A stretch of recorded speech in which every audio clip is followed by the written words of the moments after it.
Was Scott Mendelson right in saying that Zack Snyder Snyder Cut trailer still kind of looked like the same movie with a few extra shots? Yeah, he's not wrong. It did.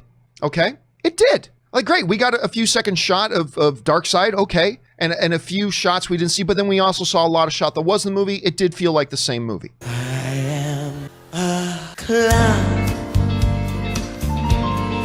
I am a clown. What? You heard me, clown. So there's been a number of people who seem to think that the trailer we received at Fandom is basically the same trailer as the one we got before, with some deleted scenes added in, and that it's the same movie. I disagree with both these statements, and let me explain why. So yes, there was some footage that we've seen before, but the vast majority of it were scenes that we've never seen. And scenes that even look familiar turned out to be different as well, showing that the ones that we got in the movie and in the trailers 3 years ago were clearly reshot. So let's go through and take a look. I'm going to classify this into 3 sections. First is footage that we've already seen. Second are scenes that look familiar but are clearly different takes or they add more to the pre-existing scene. And the third is what's in the trailer that we've never seen before. So let's go through it. Come together. So there are a grand total of 4 shots we've already seen from the previous trailer and the 2017 movie. We got Bruce looking at a Superman hologram, Cyborg blocking a tank from hitting a cop, Aquaman, Cyborg, Wonder Woman standing together, and Batman looking down. And that's it across the 3 trailers for Justice League plus the entire movie. On to section 2. Same, but different.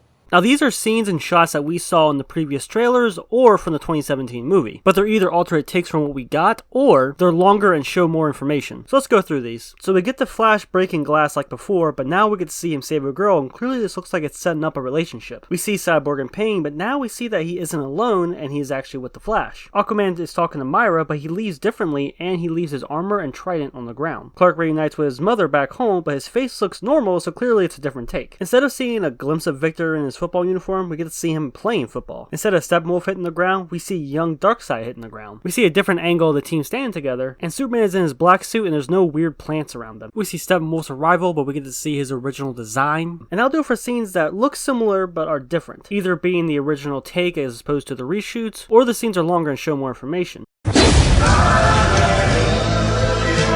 And finally, these are scenes that are brand new and we haven't seen before. So we got a glimpse at young Darkseid, Superman in his black suit, Superman dying from Doomsday, a destroyed Hall of Justice, Diana looking at the arrow fired from the Amazons, Diana talking to kids after saving them, Cyborg digging up a grave, Martha and Lois meeting at her apartment, Darkseid standing there looking badass, Superman's resurrection and Lois seeing it, Victor's father dying, the Flash saving more people, Superman and Steppenwolf fighting, Batman blocking blasts from the Parademons, the Flash and the Speed Force twice, Victor controlling rockets, King Atlan fighting parademons, a shot of Desaad, and a speech from Batman. And there's probably a few more smaller things that I forgot to mention, but to say that it just has some deleted scenes is a severe understatement. When you watch these trailers side by side, there is so many things that are different and so many things that are also new. Now let me explain why this will be a different movie and not the same one with more scenes. For starters, the 2017 Justice League is under 2 hours long, and Whedon wrote roughly 90 minutes of material for a brand new script, and then used roughly 30 minutes of scenes from what Snyder already did. So we have 3.5 hours of footage that we'd never seen before. And a lot of this extra footage, it looks like it's going to be used to further explore the characters, the story, and the world of this movie, giving us a very different experience. Now, Flash and Cyborg are going to probably get the most attention, I imagine, since Zack Snyder did say that Cyborg's kind of like the heart of the movie. And we're going to see some more stuff with Aquaman. With the Flash, we already know about the relationship with his father. It looks like now we're going to dive more into his personal relationships. And judging from all the flashback scenes of Cyborg before the accident, it's very clear that we're going to learn more about Victor Stone. And I guarantee we're going to see some stuff with Aquaman, because between 2017 Justice League and his standalone movie, he feels like a completely different character. Author acts completely different, so clearly something happened in the Snyder Cut that prompted this change. For example, look at him reject the trident and armor in the Snyder Cut trailer. In the 2017 version, he just asked Myra for it and then shows up with it later. He also spoke ill of his mother in this scene, but in the Aquaman movie, he has love for her. There's character development that happened between the movies, and I'm more than certain that we're going to see what prompted that change in the Snyder Cut. We also see the fate of one of the characters change. Cyborg's father died in this trailer, while in 2017, he lived. We also see shots of Darkseid and Desaad, characters who weren't in the movie at all. They're clearly going to play a role as well. Alright, so let's just assume that the movie ends the same exact way. Let's say it ends with them beating Steppenwolf and or Darkseid, and that's a big happy ending. The overall experience leading up to that point is going to be very different. We're going to get more developed characters, world, and plot. A lot of stuff that wasn't present in the previous version. It's really insulting to think that 3.5 hours of new footage will result in the same movie. That's all I gotta say about that. Hope you guys enjoyed the video. I am, for one, looking forward to this movie. Leave a comment and let me know what you think. Thanks for watching. I'll catch you next time.